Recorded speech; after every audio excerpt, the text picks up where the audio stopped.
A single rose for you. Another nice portrait of a girl sitting down modelling. I do have a tendency to find that when you're straight on, you're not allowing any form, so as to speak. Okay. When you all get up, Bob probably knows this better than anything, and you're asked to take a pose. Actually, everyone stand up for me, please. Just stand up. I'm going to take a photo of you. How are you going to stand?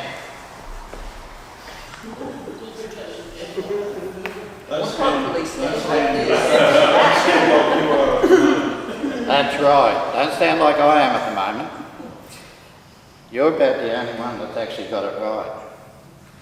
Okay. So what's right? Okay. Right is by moving the left foot or right foot forward so that the heel lines up with the toe of the other foot. The back leg stays straight. A bend comes into the knee of the forward foot or the forward leg. What it does, it turns you from this to this. So it twists my body around automatically. I'm no longer straight onto you. I'm turned and I can move my head whichever way you want. You want me forward, backwards, gives a better what's the word I'm thinking? Male and female pose. Male and female pose with the head, but with the shoulders and that coming around. It just gives you definition and a better look. So as to speak, I've just forgotten all the terminology. You know, I learnt this, I don't know, 30 years ago. Okay? That's also a case of you never get men to pose with their hands in front of them, especially at weddings, in case you do weddings. Okay, this is a no-no. So what does that do? Well, have a look at your stomach, how it's emphasised. Oh, okay. But not only that, you know, where should your hands be in front like that? B. No, What are you hanging on to? you bits. Yeah, yeah. So it's a no-no. Hands, you know, they become a problem when it comes to portraits. You know, you don't want to be like this. What does that portray? Not happy, Not Jen. interested. Yeah, yeah. So they're all different poses that you need to be aware of. A lot of them, just keep your hands or your arms loose by your side. Your fingers, and this goes for brides and that as well. Fingers should be out with a slight bend to them, slight curve and a slight gap. Okay, that's how the fingers should be. Not clenched, not tight together, just curved and a little gap between them. Same with even on weddings when you're doing the bride and groom cutting the cake or exchanging rings. You have them like such. Okay, does that give you some ideas? Okay, so yeah. And that's a merit for Danielle Morrish.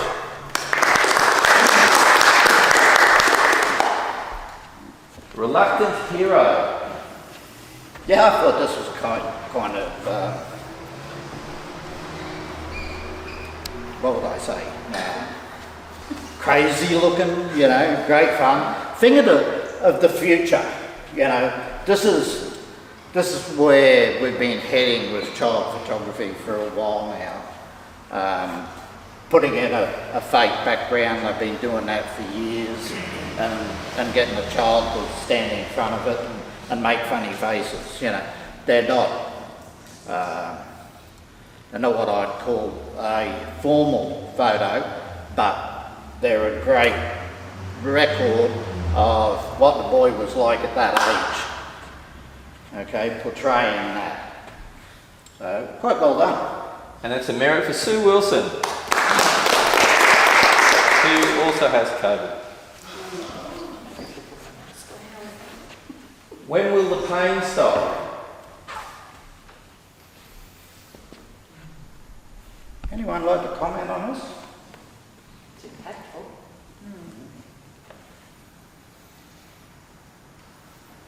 First I saw of it, it reminded me of Graham Burstow type photo to a certain extent.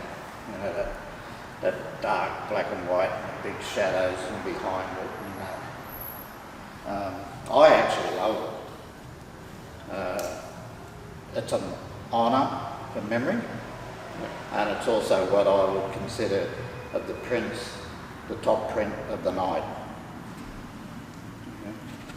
Well, thank you. That's an honour for myself. That's the story behind it. My wife got chased by a snake last year. When she ran away, she tore 3 hamstring muscles off her butt bone, whatever the scientific name is, and you can see the scar down on the leg. And that was May last year. She's still hobbling around. So look out for snakes. Okay. Well, I had a friend up at Blackbutt a couple of months ago, got bitten by a brown. She was lucky she didn't get bitten, otherwise She did.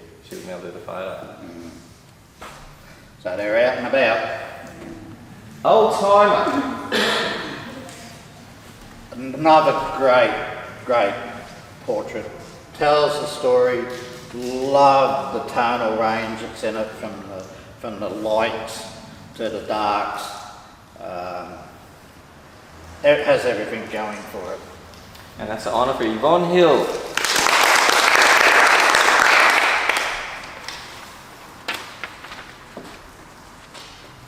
Deer out there.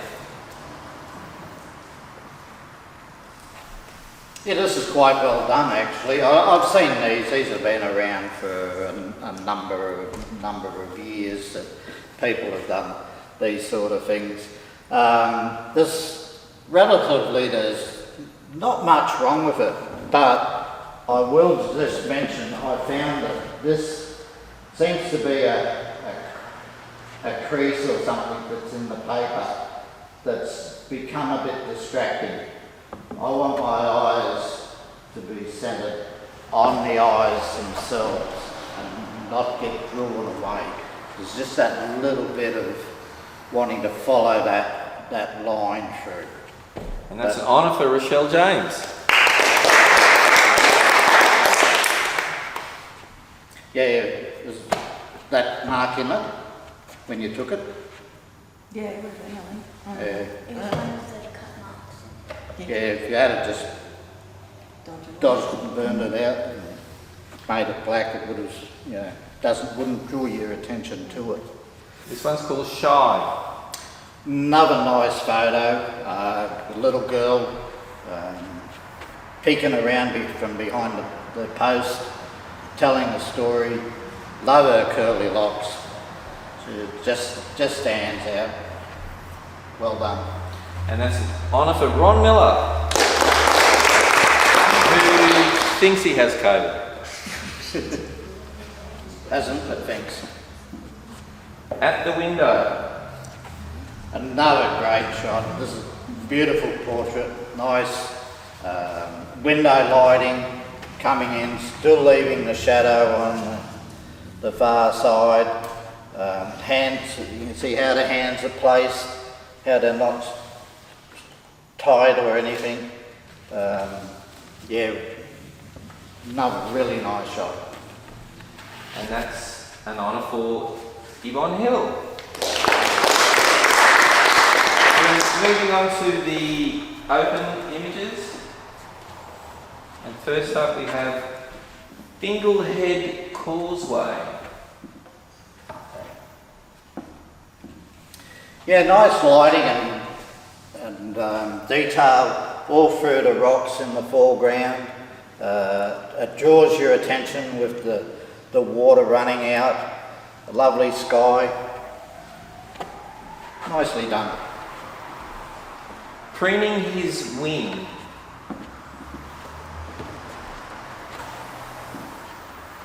Now, I've got to admit, I'm not a nature photographer, not in the extent of what Bob's and Tina in particular. But I find having a bird cut is not what I'm looking for. I'd like to see the whole bird, especially doing something. He's pruning, but just cutting so that you've got a little section is not what I would call an appropriate way of doing it. And that's a merit for Tina Dial. Oh, You might be walking home tonight. that's all right. Focused.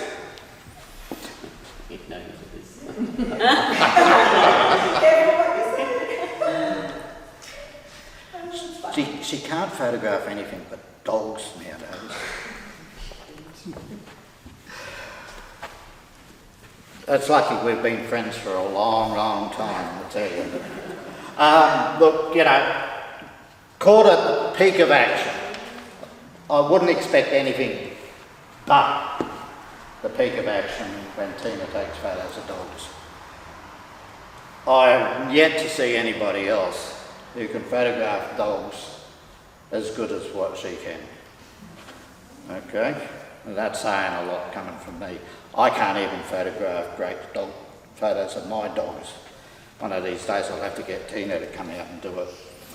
But eyes are pin sharp, you can see the water splashes. It's a really, really lovely shot. And that's a merit for Tina. That's it for the prints.